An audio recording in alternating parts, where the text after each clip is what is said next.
Hello and welcome to Seeds. I'm Sam. And I'm Miriam, and today we are going to talk about our go-to tools for when we're having a bad day. For either mental health or a bad day in recovery or just a general bad day.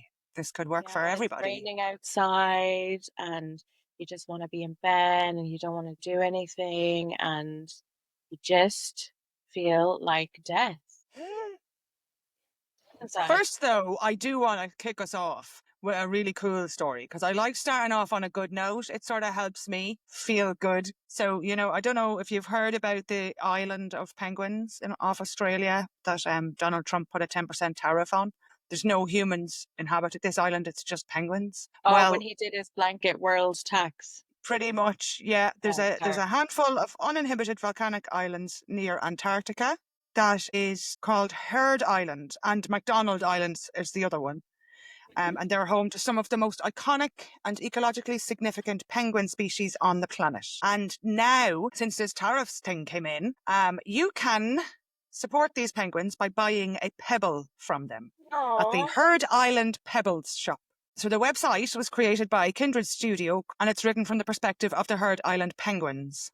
It's so cute. When we heard Trump had put a 10% tariff on exports from our island, we were in quite a flap. Sure, no humans live here, but maybe it's time to contribute to the global economy. So we put our beaks together and devised a plan to launch our first ever export, pebbles. Now, these penguins are no. so cute. They would use these pebbles to attract a mate, to build a nest, and just to impress the chicks. So you can now go online and you can buy a pebble as a token gift to donate to wildlife and to conservation. And I really like how they turned it around, that 100% of the proceeds will be donated to WWF Australia to help protect the penguins of Heard Island and support broader conservation efforts in the region. So it's a good angle to something that's so ridiculous. Like, while the Island penguins are in the news, why not take the opportunity to raise some money for much needed conservation? So that's my bit of good Love news for you that. today. And that's adorable. That's so cute. And it's such a good spin to turn Yeah, something just so fucking absurd I into love. Okay, this is a crazy situation, but I'm going to turn it into something really cool, really fun, and it's a bit uplifting. It gives a bit of hope to me anyway that there are still good people out there that can make good out of a very strange situation. yeah, absolutely, for sure. Oh, I love that. That's a great story to start with. Hello. I do have Let's give something fun as myself a well. clap.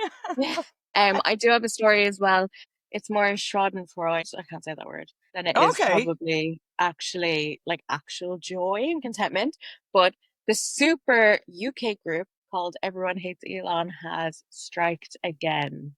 So they are a crowd-funded group in the UK that are putting up posters all over the tube, all over the bus stations, and they put up some really funny ones. And they also are now putting up videos so people can give them their Teslas and they smash them to bits with crowbars and hammers in the streets. So there's a video of it. I'll put the video here. And it's great. Yeah. They've got the big banner in the background. Everyone hates Elon. They're jumping off cars, smashing it up.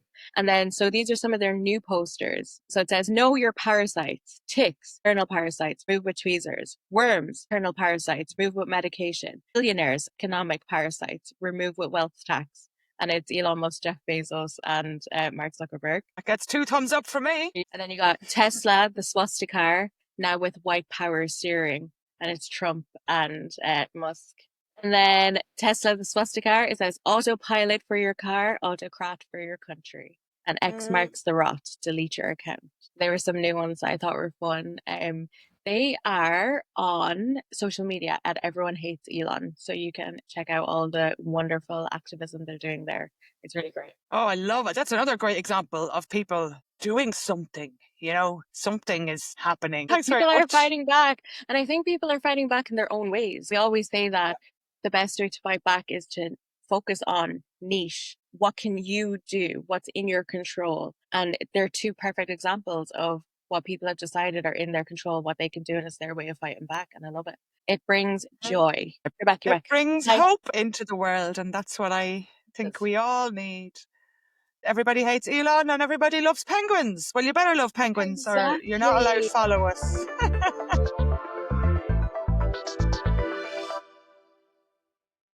And Sam, how are you doing today? I'm okay. I haven't been great, Miriam. The last couple of weeks I've been really low, but I know it's just medication and it's the weather and it's the pressure of life and it's the news and a lot of different things. I need to take really good care of myself, and I don't always take really good care of myself. I get a bit carried away on things, and then it's like I don't see things slipping until I'm down.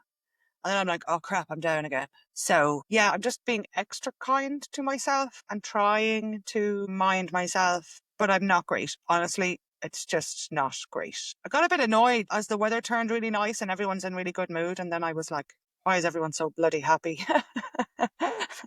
And then that's when I realized, oh, maybe I should go back to the doctor and go back on my antidepressants again because I had taken a time off antidepressants. That's something that happens to me every now and again. I think I'm cured and I'm fine and I don't need any tablets anymore because I know everything. It doesn't. It's the tablets that make me feel that way. So by stopping taking the tablets, I don't feel that way anymore and I feel down again. Oh, and I had a really cute doctor. She's Spanish, so English isn't her first language. And she was talking about a suicidal ideation, and I have to watch out for the red flags. What was it she said? If you ever feel like committing homicide, make sure you get yourself to draw to A&E. I just thought, okay, thank you so much. So I just love when one word is just said the wrong way. Like it's What similar. was it? Suicide and Was it homicide the are wrong similar. way? Was it the wrong way though? Because sometimes when She you're could feeling see like by that, the head on me that I'm feeling homicidal. kind of So that was interchangeable, good. Yeah. There's Yeah. even joy in depression, it's okay. But I just am. How about you? How are you feeling? I'm like, oh, I don't even know how to describe it. I think I'm stable. I think I'm Okay. okay. But when that weather was really sunny, I was the opposite. I was euphoric. I think my moods really coincide with the weather because today it's rainy and I'm just miserable again. But I was Yeah. explaining this, I think, to you that I have had a few weeks now where I've been really extremely happy and high and joy, content, excited, and then or really low, hopeless, desperate, despair. And the past few days, I haven't had high or really low emotions. And Yeah. so that's good and it's stable. But I think when you're coming off weeks of like rapid cycling your emotions up and down, that the stillness and the stability almost feels like a void, like emptiness. My inner world was Wow. so chaotic and thrown up and constant, either, the height of life or the bottom of the bottom. So now that it's kind of still, I'm like, wait, hang on, I feel kind of empty and like there's a bit of a void or something. So yeah, I just need to reframe it. I think this is stability. This is good. You know, I'm tired. I'm really tired. I've got a lot of like physical stuff going on, but I've got an amazing doctor and I'm working through it. Recovery wise, I feel okay, but yeah, I'm okay. I think I'm okay. I feel empty inside. I'm like, I need some chaotic emotions. Maybe I need to be toxic or something, like cause some destruction in my life. I Do was just stay well. thinking that as you were talking, it's not familiar maybe from Yeah. having so much chaos for so long. I can definitely relate to that. That it's new, it's different, it's actually healthy, but it's not familiar. So it can be like, oh, what is this?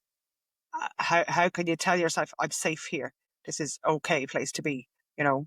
But well done, staying good in your recovery. That's really good. That's Absolutely. really The only thing that could make it worse when I'm like that is using, because I would never get to this place of stability. It would be up and down for months on end. But yeah, so we've had a few pretty rough days, I think, in the past few weeks, both of us. And so we yeah. thought today we would talk about like our go-tos, what we do on those days, and sort of the basics, how we cope, and our tools. And we're going to start with the basics.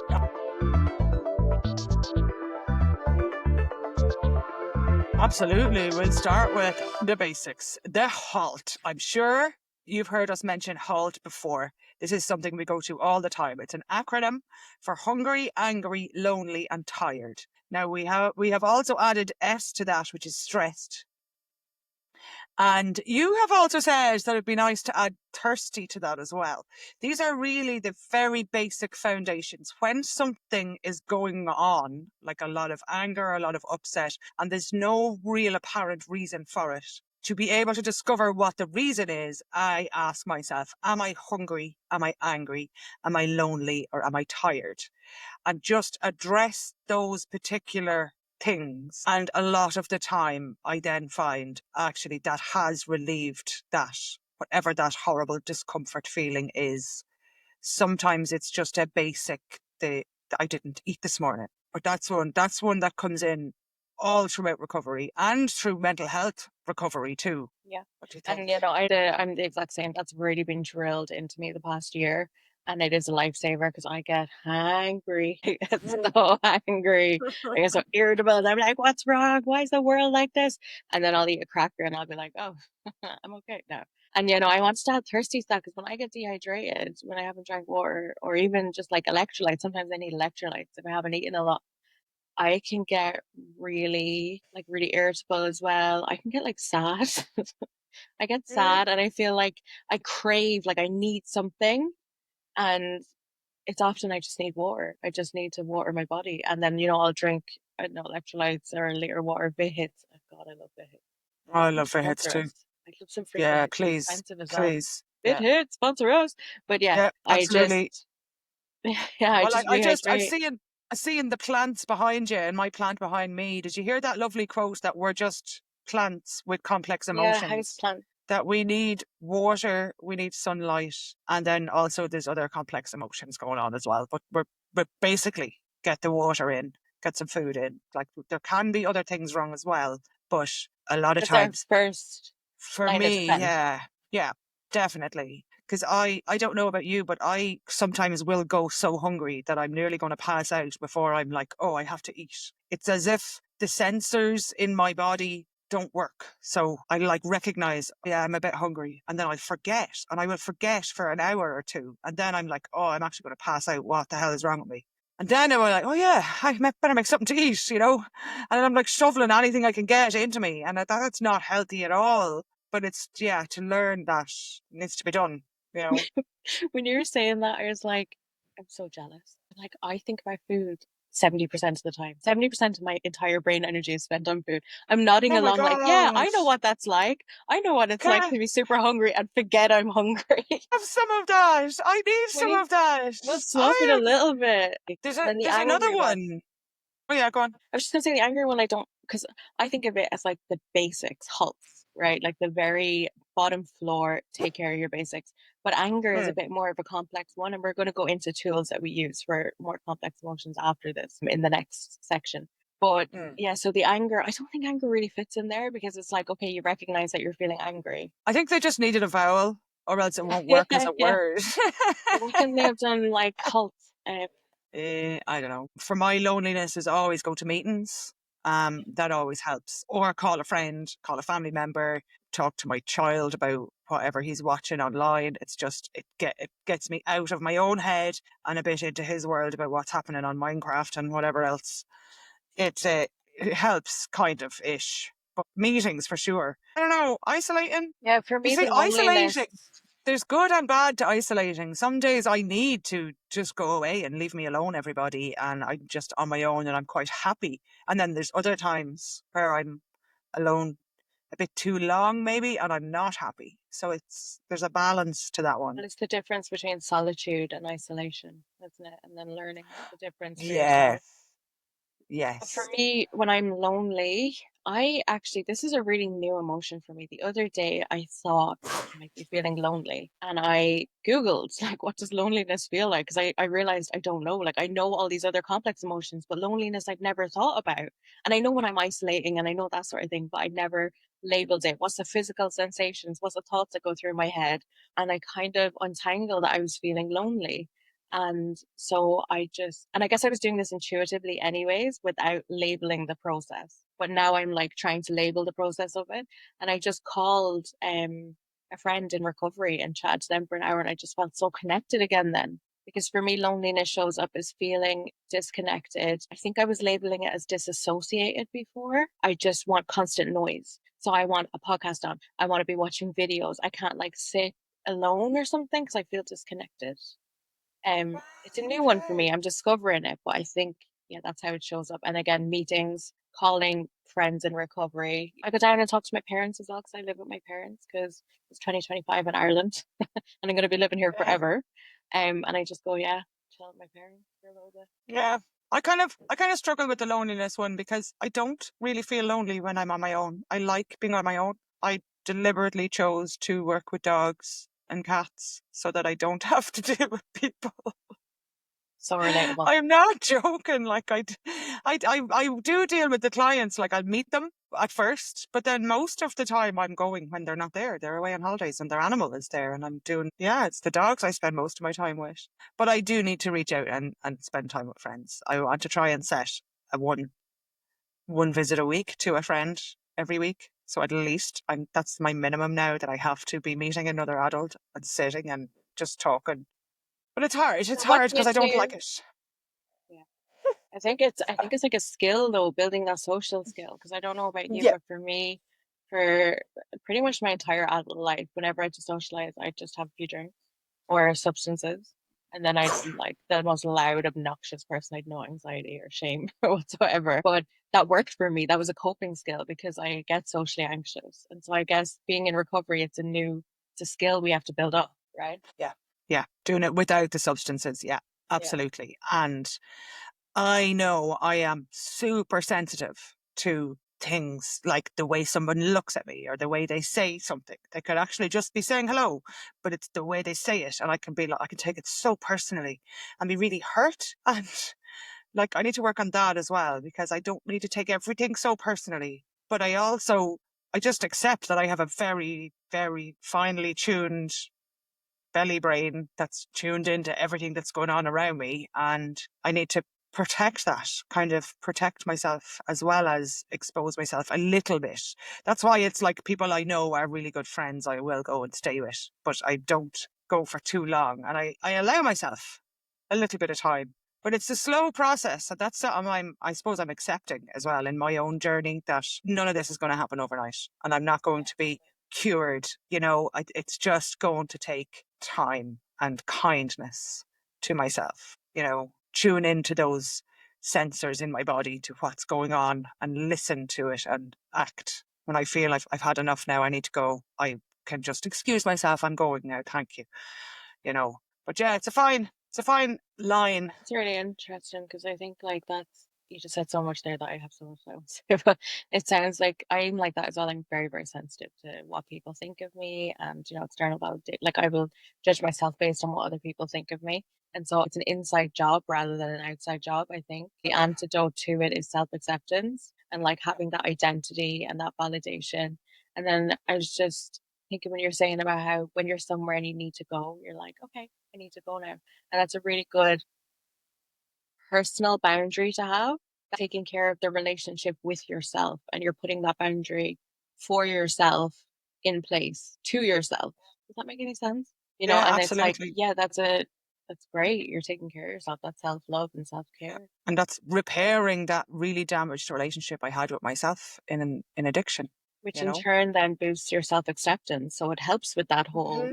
being sensitive with the world. And can I just ask you really quickly, what do you Hmm. do for the tea? So middle of the day, you are tired. It is making you sensitive. You are anxious. All the things that happen when you're tired. What do you do? Oh, I think you know exactly what I do. I get into my bed. I love my bed. My bed has been my favorite place in the 4 years of recovery. I, I think I've spent more time in bed than I did in my entire life.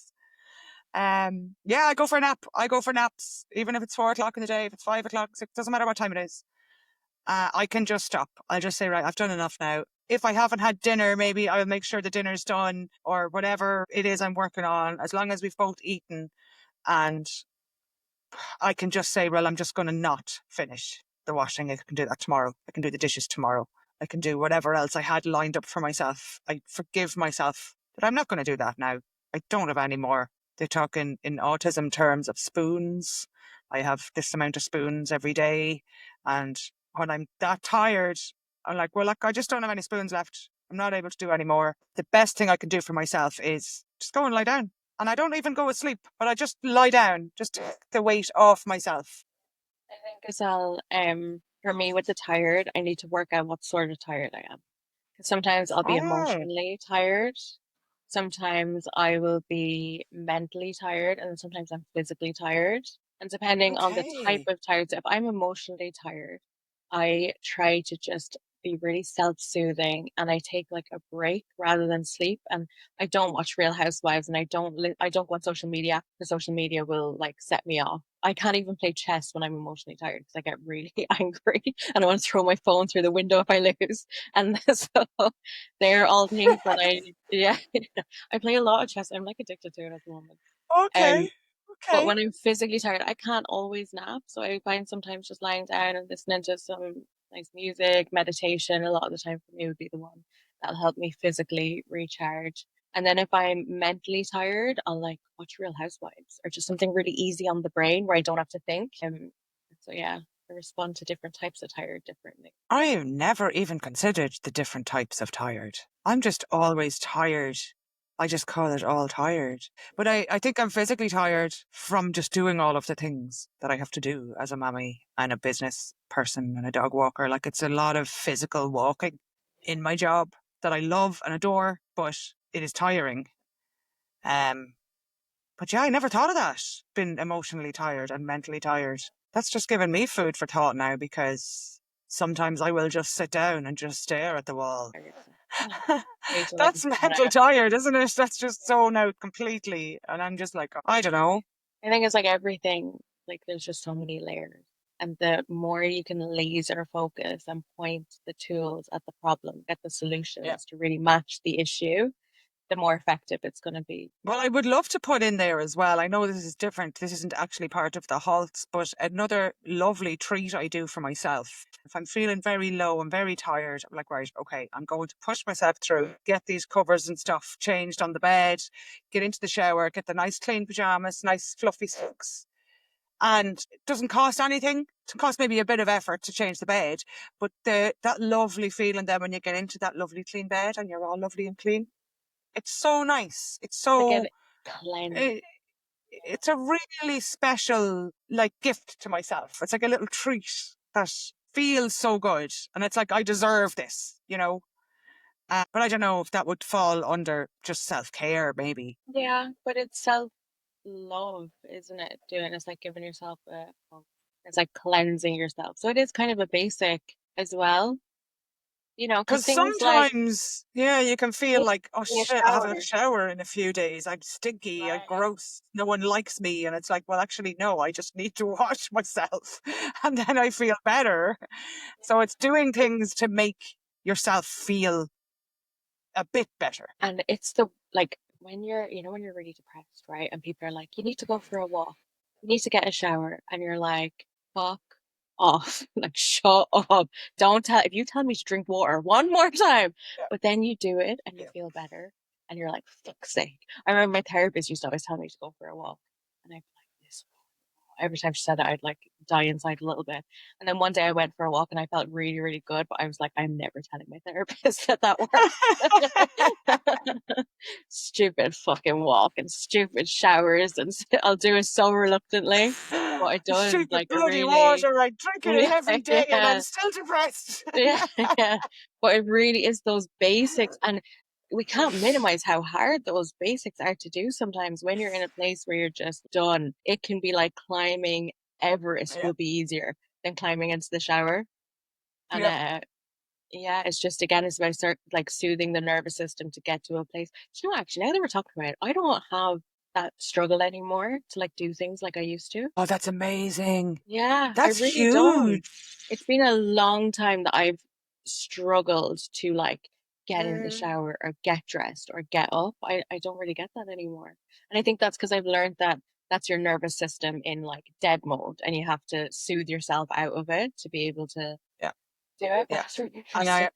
ironically, it is kindness to yourself that gets you out of there. Instead of beating yourself up, oh, you're so stupid, you're so lazy, you're so bad. Like that doesn't help you get out of bed at all. At all. That makes it worse. It'll make you want to put the cover over your head in shame and never Yeah, see anyone ever again. Yeah. yeah, it's a spiral. It just gets worse and worse. So that's what we want to avoid doing. So our very first basics are the halt, Well, halts, and then a bit of basic stress, self-care. stress. If you're stressed, address the things that are stressing you. And I think with anger as well, it's to address things. If a particular person is angering you, don't just sit on it and see, like actually speak to them and say, this isn't working. We need to try something else, or come to some conclusion, sort it instead of allowing things to fester. I think for anger anyway is, has someone angered you and can you rectify it? Yeah, Can you fix absolutely. it? And sort it and just get it done. Like, face it. It's horrible to have to face into things and to do confrontation and stuff, but it's so much better in the long run to just face it there and then, and like be uncomfortable or be whatever it is awkward in the moment. Just do it and then it'll pass much better. Do you know? I Yeah. think anyway for that angry one. No, for But sure. yeah, Anger is a really interesting emotion. It like is a very communicative emotion. You know, there's a lot of reasons that you could be feeling angry. And I think for me, a lot of the time I would feel so angry because I would be when I procrastinate, because anger can be communicating to you that something is blocking you from getting what you want. And that can be as simple yeah, as I want to be up and I want to watch the newest episode of Real Housewives, but I have to go downstairs to do that, and I can't get out of bed right now. And so I'd feel angry. And so being able to recognize what need, because yes, watching Housewives is a need for me. What need is being blocked right now, and then addressing that helps it a lot. And even just being aware of it helps dissipate. How to say it? Dissipate. dissipate. Dissipate. Is that it? That's Can okay. it can dissipate the anger, just being aware of what is it trying to communicate to you. That's really interesting. I get a lot of anger, and I think I'm nearly afraid. I'll just write that down in my little notebook for the next therapy session. Yeah, yeah. It probably links in with the whole No, homocidal thing. yeah, maybe. You're So like, I if go I to draw feel the this A. anger, will I have to go to the shrine? Yeah. But no, it's interesting because it does make you move. It does make you do things. I can't just sit on anger. I have to actually act in some way. And when you get angry, like at your situation, let's say in life, that's what gets me to get and make changes and make phone calls and do things that I need to do to change the situation. So it is a good emotion. Yeah, for sure. And It's not something to be afraid of, even though I just said I was afraid of it there like a minute ago. But yeah, that's halt.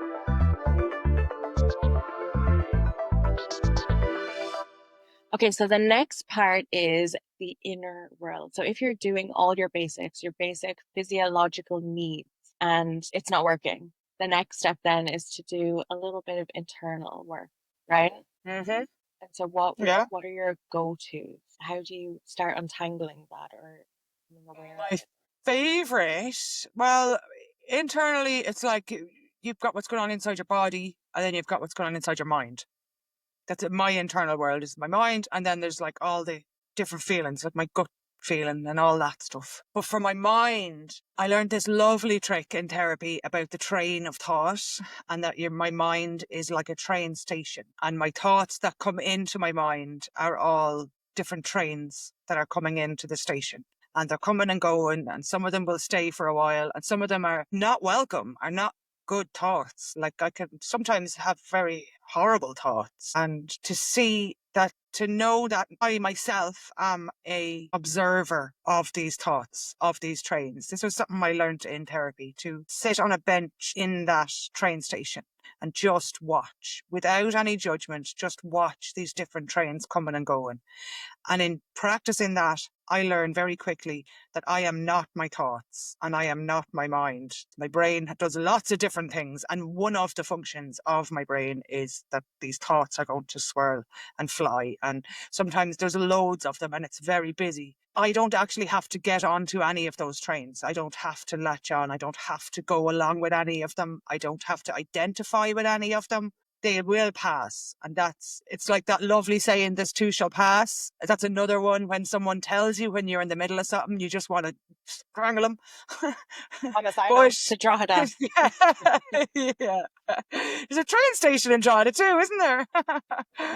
But no, I love the train. I love this train of thought. It really is. It's a way of separating myself from any bad thoughts or negative thoughts. And if I get stuck on one in particular that might stick around a bit too long and I don't like it, makes me feel uncomfortable, makes me feel sad, I can just acknowledge, yes, I'm feeling sad because I'm thinking X, Y, and Z, and it will go.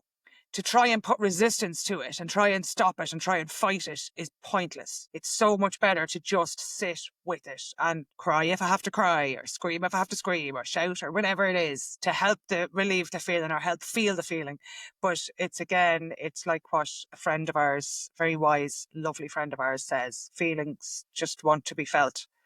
And thoughts and feelings are very much connected to each other for me. So yeah, the train of thought really for my internal world is, what am I feeling? What am I thinking? And just to see it that way, that it's not, I'm not owned by my thoughts. I'm separate from that. That's a part of me. It's like the way my kidneys are producing urine from my blood. I'm not defined by that function. So I'm not defined by thoughts. I love that visual. I love that analogy. It really, it's actually, you know, train of thought, because you've explained this to me before, and I was like, oh my God, that's amazing. That's incredible. But I Mm. hadn't thought of the trains as being feelings as well, and emotions, and all those sensations in your inner world. I was thinking of it in terms of just thoughts. But yeah, it's more than that. It's like the feelings that then feed the thoughts, you know, carriages on carriages of thoughts, feelings that just feed into each other. And you Yeah, still don't have to get on the train. You can just let them go. And it's like that, you know, we can't control our thoughts, but we can control what thoughts exactly. we take on. And that it takes time though. Like at the start, when you start looking inward, it could just be like a crazy, messy ball of shit, right? And it's really hard to Very much. untangle. This is a thought, this is a feeling, this is, you know, it's really crazy. But that analogy is really beautiful because I think it simplifies it in a way that everyone can understand. It helps conceptualize it a little bit because, you know, it's very abstract, like this whole inner world Yeah. stuff. Um, Yeah. so, you know, that's really lovely. I like that. And like you said, the way it's carriages onto, like you see that in stories of when people start to lose their mind. You see that there's a build up, there's a whole thing that leads into the next thing and the next thing. And like at any point they could just step off, and step back and see the bigger picture. But they don't know. They don't know that this is what's happening. That they're getting carried away by these external things. But I do really like the train of thought. You That know, one I love really that. helps me a lot. Yeah, what helps me a lot in my inner world, it's like I have different states. You know, if I'm been meditating every day and I'm in a very spiritual, clear place, I can often see those thoughts coming and those feelings coming, and I'm able to sort of avoid them now. Again, like the train of thought thing, I'm very good at not getting on the train. But sometimes, when I'm really heightened, whether that be low or high, it can all get really tangled up, and I can't differentiate the thoughts and the feelings, and I can't not get on the train. It's like that train is pulling me into it. Or it's like I'm already in the train. When I'm in the train, I'm looking around, I'm like, how the fuck do I get off this train? And the thing that really works for me is journaling. And again, it's one of those things that you're like, my fucking therapist, you know, they tell you, just journal, and you're like, fuck off. But no, journaling, absolutely. When I write it out onto a page, first of all, it clears it out of my brain, so it gives me space in my inner world. And Mhm. then I can look at it on the page and I can analyze it a bit more.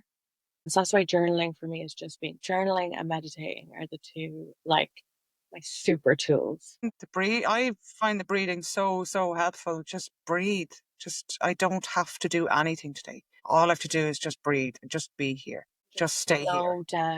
slow down that inner world. And yeah, I think that goes on to the next, kind of the next one, I guess, which would be when you can't get a wrap on your inner world. You've done the basics, it's not working. You've tried working on your inner world and it's not working. And then for me, what I do is I go, okay, I'm accepting where I am today. I'm giving up. I'm giving up for the day. I am taking a self-care day. I'm going to do whatever I need just to stay safe. Um, A potato day. I'm just going to be a Potato potato day. today. I'm Right, I'm just going going to to be a be a potato today. potato. I'm not going to think about any decisions I have to make. I'm not going to Yeah, think about anything I have to do tomorrow. I'm I'm not going not to doing think any about what I did chores. yesterday. I'm just not going to think. I'm going to sit Yeah. and I'm going to watch Real Housewives or Summer House or something on Bravo. I'm going to watch back to back episodes. Sometimes I put my phone on Do Not Disturb so I don't have to deal with hmm anyone. And I hmm just vegetate for a day. Just shut down. You're allowed. You're And allowed to I do that. allow myself to do it. And Uh, like another, I think this is the same good friend would often say, giving yourself amnesty. yes. A Sam amnesty. A Can Miriam you get a amnesty. Miriam amnesty? Yeah, Yes. just take it easy. Sometimes we just need to disconnect from everything and everyone. And that's okay, as long as it's not going on for too long. Again, isolation, solitude. But yeah, sometimes you just need a potato day. The more you resist it, the more you try fight it, the shame's gonna come in, the anger's gonna come in. Sometimes you just gotta surrender and say, listen, this is what I need today. This is how I'm gonna meet my needs. Yeah, That's what I'm doing. absolutely. I'm all for it. And another one I love doing, which is not related to you at all, because I know you don't like snakes. You don't even like when I say the word snake, but I love taking care of my animals. I love taking care of my animals more than I like taking care of myself, which is really weird. But I will spend a lot of time cleaning out the snake and cleaning out the frogs, spending time with the axolotl. Just, it's really meditative to clean out the fish tank. And then I'll just sit and watch the fish tank. It's what I enjoy. It's not hurting anyone. Recharging you mentally, like, It yeah. does. It's almost like in IT when the computer is just glitching away. What do? You turn it off and then you turn it back on again. And sometimes my brain is like a computer that's just glitching away and it's had enough and it's overloaded and it just needs to turn off and turn back on again, reboot. And that's what the potato day does for me. I don't have many of them though, because I can't really afford them.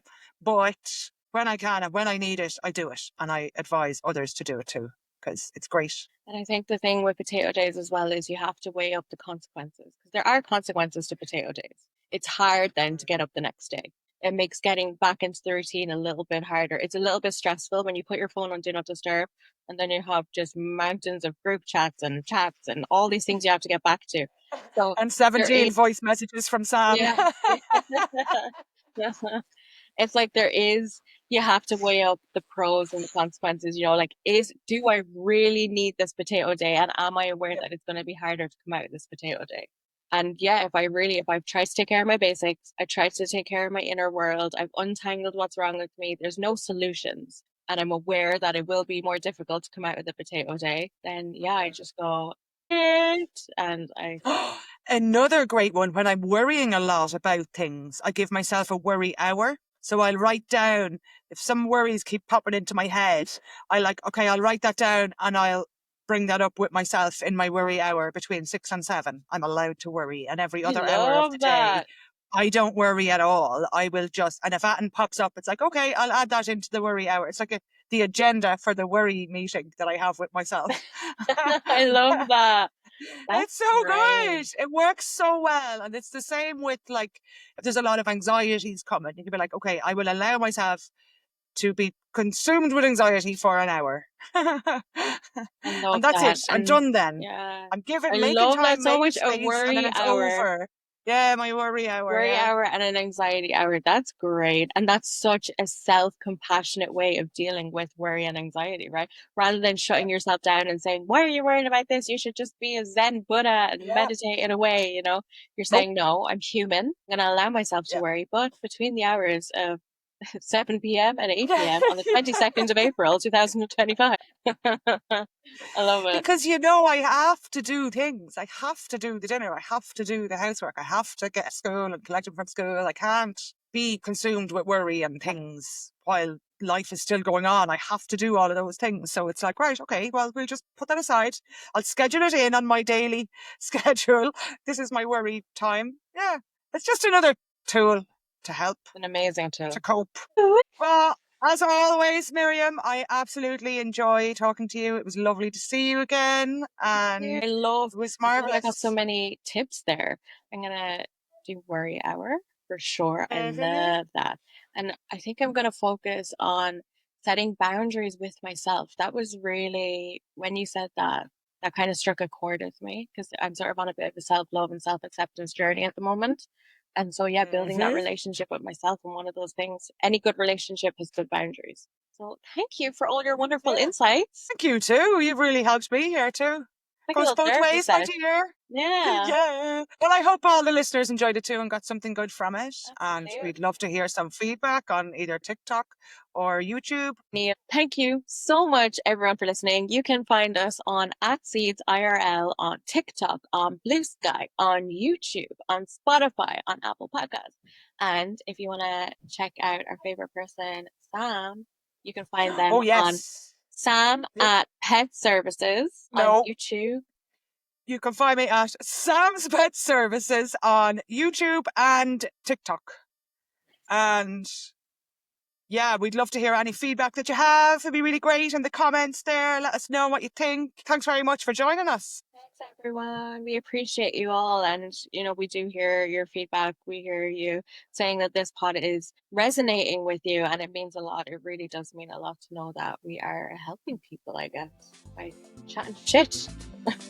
Shooting the shit, yeah. Yeah, no, we're definitely on an up now. It's brilliant. Bye. Thanks for watching, listening, all that. Bye. I'm watching. Bye. And watching, bye.